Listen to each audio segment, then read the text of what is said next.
It's been a rough 10 years for Subaru enthusiasts. We lost the Forester XT and used prices soared. Toyota moved in, things changed. The Vogue STI got boned. WRX got fat. Got the Sport Wagon back, finally, but unavailable in manual.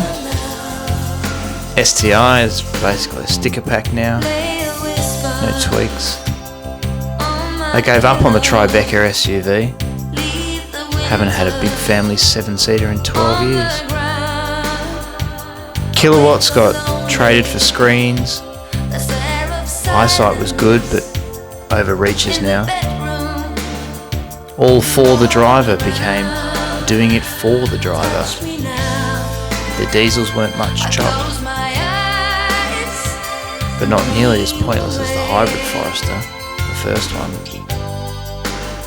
It's only a matter of time before hope fades and the Subi love we all shared fades with time and we simply let go forever. Or just maybe we can hold on that little bit longer. Maybe there's something promising on the horizon.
I miss you. I tried really hard to move on. Nothing seems to work, you know. It's really hard. I'll never forget you, you know. I'll never be able to get out of my head, you know, the good times and the memories. All the, you know, late night drags and the effortless sleeper power and performance. We had some good times, didn't we? I think I've got to move on. I can't keep living like this, you know? You're always going to be in my heart. I've got to do this for me, you know? There's got to be more out there than just posting endlessly on Reddit and forums, begging them to do a turbocharger again. I don't think it's gonna happen. I think the world's moved on, you know.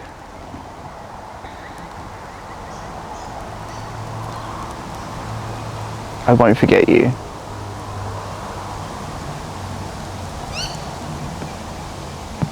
I'll see you later, mate.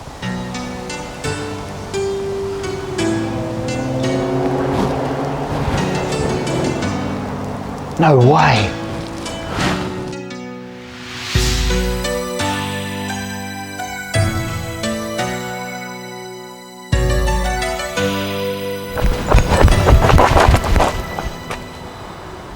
I know there's something in the wake of your smile. I get a notion from the look in your eyes. Yeah, you built a love, but that love falls apart. Your little piece of heaven turns to dust. Listen to your heart when he's calling for you. Listen to your heart. There's nothing else you can do. I don't know where you're going, and I don't know why, but listen to your heart before you tell him goodbye.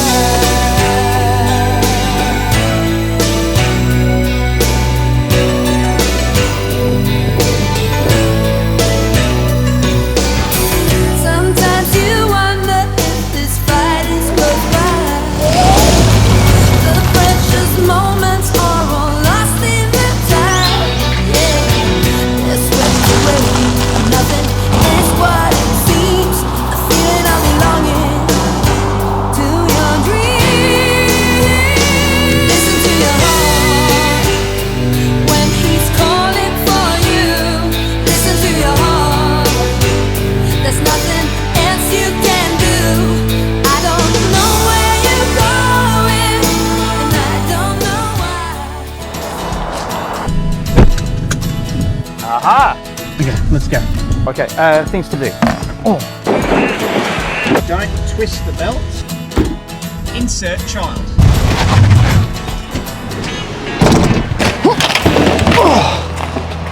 Yes!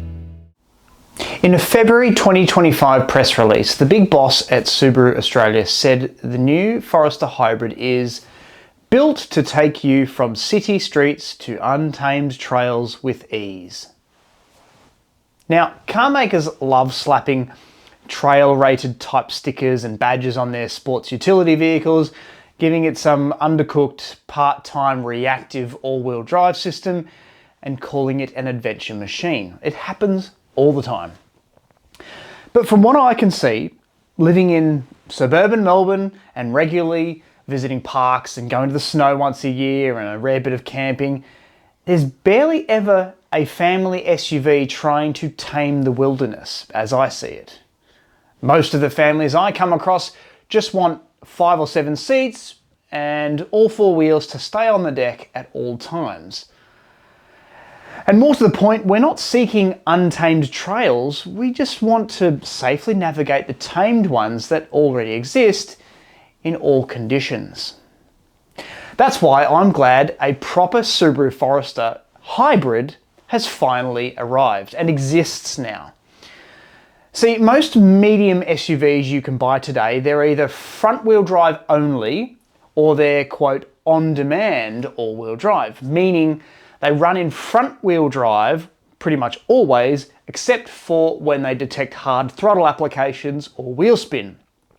At this point, some drive is sent to the rear wheels, but they still get to call it all-wheel drive and stick a badge on the nameplate and stick a badge on the tailgate, despite being only in 2-wheel drive for 95% of their life. The problem is, on-demand all-wheel drive can be overwhelmed easily if you don't have enough momentum or if you don't have enough grip when the rear wheels are engaged. And the car maker or dealer gets to charge you more for notionally all-wheel drive, which you're statistically never or seldom using. It's kind of like how, being on a fixed mobile plan is kind of a scam because you can never fully use all of the data and benefits you have paid to have. The Subaru Forester has long been the ideal medium SUV here in Australia, at least in my eyes. If you visit regional areas a lot, if you take the family camping, go to the snow, maybe you hit the beach a lot, surfing, kayaking, down rivers, grassy hills, all that sort of stuff. Even a local footy ground is a good excuse for all-wheel drive.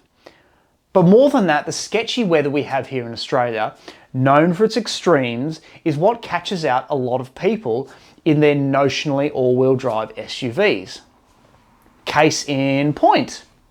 This is a photo I took up at Mount Donabuang a couple of years ago in my 8-year-old Outback, watching with a perverse joy as dual cab utes and 6-figure Teslas with all-wheel drive struggled just to reach the car park. Meanwhile, my humble 40k Subi just poodled up the hill without touching tyre pressures or even having to bother with X mode. The new Forester has also got a bit of a sporty streak, which is because A, the battery actually has enough grunt to drive a motor with enough grunt, and B, because this time they're using the tried and true 2.5 litre Boxer engine, not the gutless old 2 litre engine they used and tried 6 years ago. The reason you need to consider the Subaru Forester Hybrid is because you actually get a drivetrain capable of something unique in the market. You're actually buying an advantage, something that makes it compelling to buy if you have those kind of mild family adventure aspirations or plans. Let's not forget that despite Australia's famed and notarized heat and dryness, the entire eastern seaboard spends a large chunk of the year in wet, humid conditions, and 2/3 of Australian roads remain unsealed. Practicality. Forester used to be the vehicle that started this whole SUV thing. Now sure, there are plenty of vehicles that have caught up, including Kia Sportage and Hyundai Tucson in particular, but one of the best all-wheel drive family SUVs for medium-sized families to do light adventure with remains a Forester, in my opinion, because you've got the best ground clearance of any medium SUV on sale in Australia at 220mm.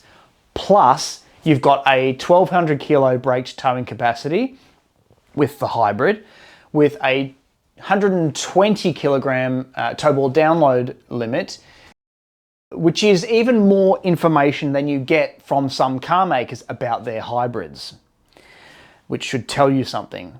The regular combustion Forester gets a full-size spare wheel and a very decent 1800 kilo maximum brake towing capacity with 180 kilos of tow ball download. And the boot aperture is fantastically wide at about, I measured it, it was 1250 millimeters and 760 millimeters high. So 1250 wide, 760 high, which is slightly better or equal to most medium SUVs. There's also 1100 millimeters between the wheel arches. Now, I know this because I measured it, and it makes it very, very accommodating, the Forester's boot space. You also get the same 100 kilo roof load rating as an X-Trail and Sportage, and it's better than a Tucson, Outlander and RAV4. So there's no deficiency with buying a Forester. It's as practical as any other medium SUV, except it beats them on other functional related type areas, as discussed about ground clearance. If you're the mum or dad who either hasn't bought a Subaru before or is perhaps seeking an SUV that caters to both suburban shopping and school run stuff, but also can pull some sort of light duty off-road stuff on, gravel roads and camping and that sort of thing on school holidays, we need to talk more about the Forester. Subaru sales. Subaru sales are down right now to the point they're no longer a top 10, top 12 car maker anymore. This is a two-part problem caused by Toyota sort of making Subaru products boring, at least that's what I suspect, while mooching all the rally heritage stuff for themselves. And it's also because there are simply more brands in our market now. Subaru sales have been sort of up and down, literally, over the last 10 years.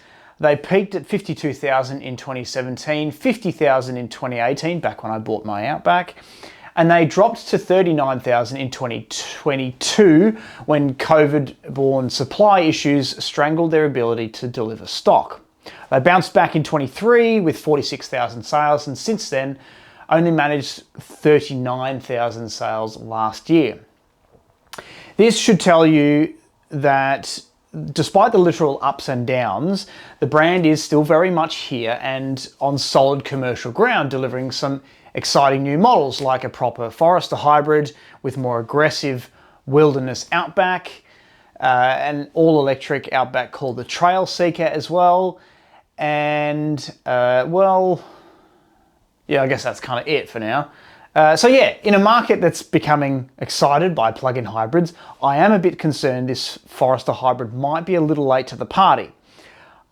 But I think the brand will be okay for the foreseeable future, but they do have a large commercial footprint, as mentioned, that is increasingly being propped up by fewer and fewer sales in an increasingly diluted market, thanks to the new Chinese brands pinching sales. Long term, Subaru needs to re-inject that rallying pedigree back into their model lineup, in my opinion, the stuff that Toyota is allowed to celebrate, apparently, with the GR, Yaris, etc. Otherwise, Subaru is going to find themselves in struggle town.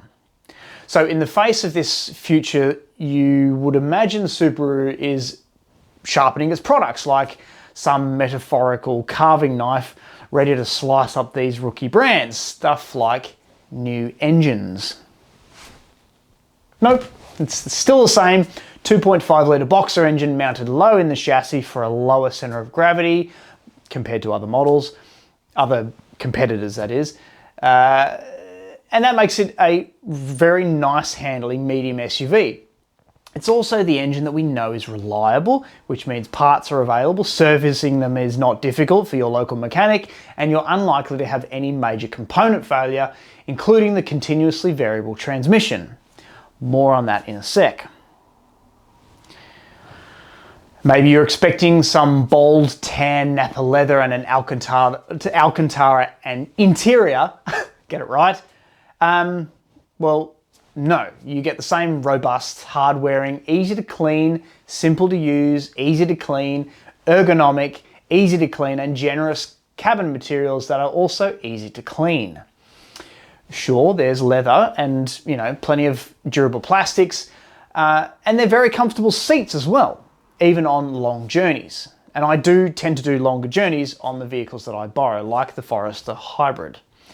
But if you want some glamorous high-end interior, maybe you need to think about the Mazda CX-5 or CX-60 instead, and put to one side those ambitions of getting into the wilderness because you get a space saver spare and a half-hearted all-wheel drive system with the Mazdas.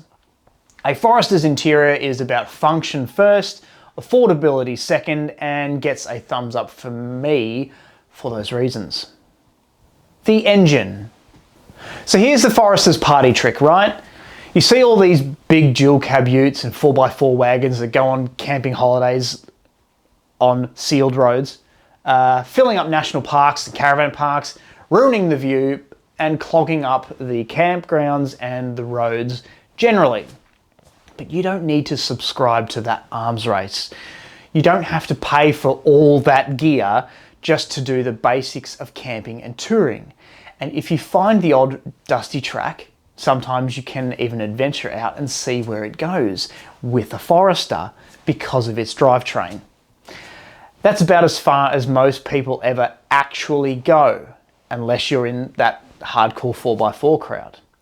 And 5 minutes with the hose at home, you're back into normal life mode, driving a civilized, comfortable family SUV. I don't mind the boss of Subaru telling you and I that the new hybrid Forester can take us from here in the city streets of Melbourne to somewhere over the hills and far away. That's cool beans with me. But given that Subaru is part owned by Toyota, I want to know if, more importantly, it can bring me home again. And having the conventional 2.5 litre boxer engine we know aids in that cause, doesn't it?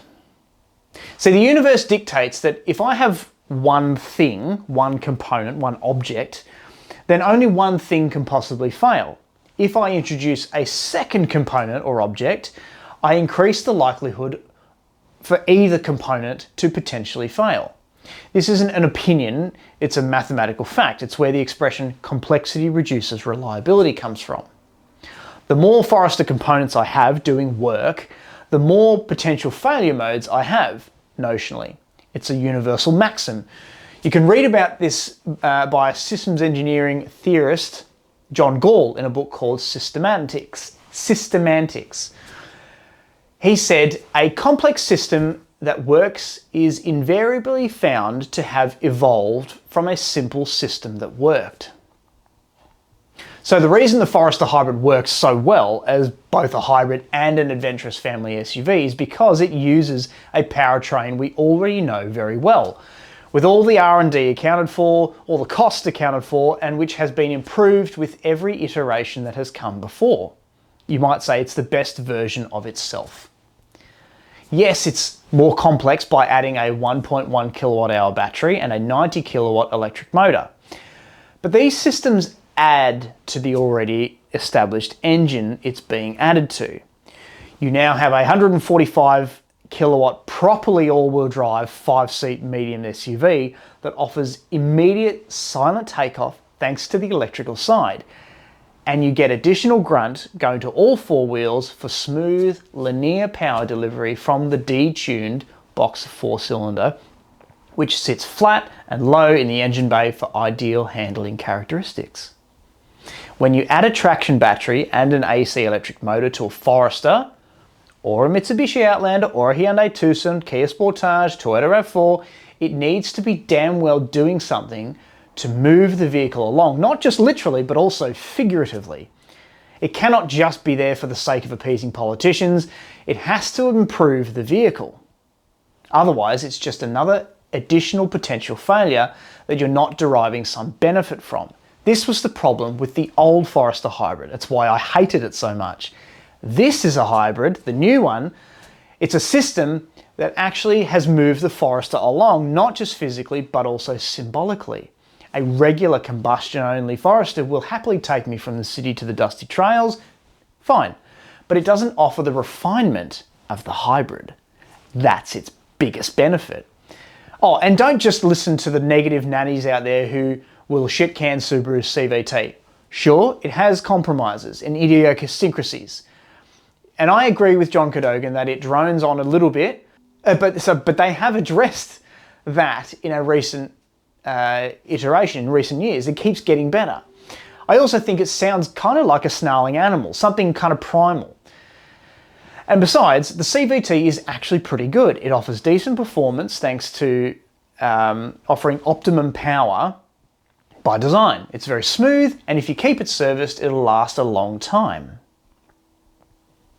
Last words. The Forester used to come in a flavour called the XT. So this Forester doesn't come in an XT variant yet. Happily, however, it does get a battery and motor that are actually doing something of benefit for you. It's a stark improvement on the Forester recipe, and I absolutely encourage you to have a proper test drive if you're shopping for a medium SUV for your family. For your family. I would also say this to Subaru Australia. Remember who your target consumer is, but also who your most passionate consumers are. Think about who these people are, where they came from, the times in which they grew up, and what their lives are like today. We have kids. We're getting around the place. They probably have kids, the rest of us. They probably need a new car at some point, and they're probably thinking about a Subaru. So give them a reason to buy one and look after them when they reward you. Subaru owners are your most dedicated, loyal brand ambassadors. Sure, not everyone wants a turbocharged Forester, and yes, the hybrid is a very good vehicle in general. But there is a middle ground here, and if you are one of those turncoat Subaru critics obsessed with tearing down the brand you claim to love without balancing out with the positives, then you're not being honest with yourself. Because there are plenty of redeeming aspects to a new Forester. So go and test drive one before you pass judgment. If you are the Subaru man from the beginning of this video, I would encourage you to try to let that shit go, man. I know how it feels. I've been there. One of my longest friends has a manual current gen WRX, and it's a peach. I get kicks every time I deploy the cross rails on my Outback, and I regret selling my FG XR6 Turbo Ford Falcon, etc, etc. But things change, life moves on, and you can't waste your finite time and faculties wondering if some Japanese car brand will ever turbocharge their most popular, most iconic SUV. Stop crying. You need to move on. Have a go in the Forester Hybrid, and definitely get it in the blue, sapphire blue with the bronze alloys, because it looks absolutely sick. I pestered Subaru for months to get me the blue on bronze combo for this review, and that's because I know how important that look is for Subi loyalists. Because yeah, alright, I want to pluck on your heartstrings a bit, because it's such a good car. Think of it this way. People will always want a turbocharged XT to come back, but they'll criticise a brand for not giving them what they want. I don't know if that's childish or entirely justified, because I want an Outback XT with the 2.4 turbo from the WRX, but I can't afford one. But I'd also like it if Chester Bennington was still the lead singer of Linkin Park. Does that make Emily Armstrong less talented or inspirational? Does it diminish the fact Hybrid Theory is one of the last true no-skip albums? I would encourage you not to throw everything good about modern Subarus out with the old XT bathwater if you're looking for a clever, capable, practical and reliable family SUV, which is also the iterative benefactor of all the development and legacy that has come before it. Because in the end, it doesn't even matter how hard you try to wish a Forester XT into existence. A Subaru Forester Hybrid Theory today is, as John Gall described it, evolved from a simpler system that worked. I'm Scott Murray from Best Family Cars. If you need help getting a discount on a new Subaru Forester or any other medium SUV, hit me up at the website.